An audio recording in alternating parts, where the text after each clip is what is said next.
내일 법원에서는 윤석열 대통령의 내란 우두머리 혐의 재판이 한 달여 만에 열립니다. 윤 대통령 본인은 출석하지 않기로 했는데 변호인들은 앞서 나온 구속 취소 결정 등을 고리로 본격적인 절차적 문제 제기에 나설 전망입니다.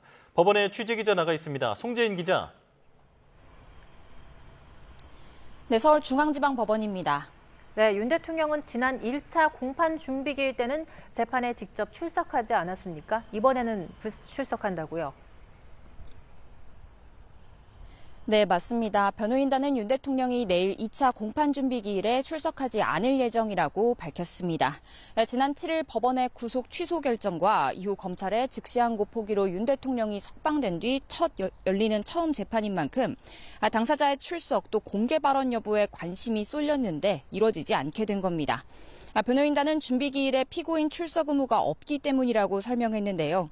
하지만 말씀하신 대로 조건이 같았던 1차 준비기일에는 출석했던 만큼 헌법재판소의 탄핵 심판 선고를 앞두고 돌발 변수를 최소화하고 내일 같은 시간 진행되는 한덕수 총리 탄핵 심판 선고를 지켜보지 않겠느냐는 분석입니다.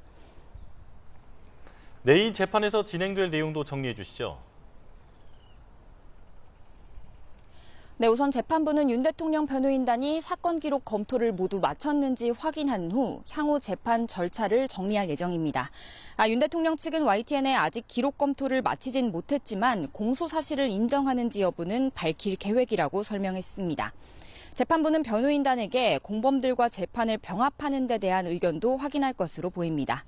무엇보다 윤 대통령 측은 앞선 재판부의 구속 취소 결정 등을 근거로 수사와 기소 절차에 대한 절차적 하자를 본격적으로 주장할 것으로 보입니다. 변호인단은 YTN에 전반적으로 절차적 문제도 의견을 밝힐 예정이라면서도 공소 기각과 같은 결론까지 언급하진 않는다고 밝혀왔습니다.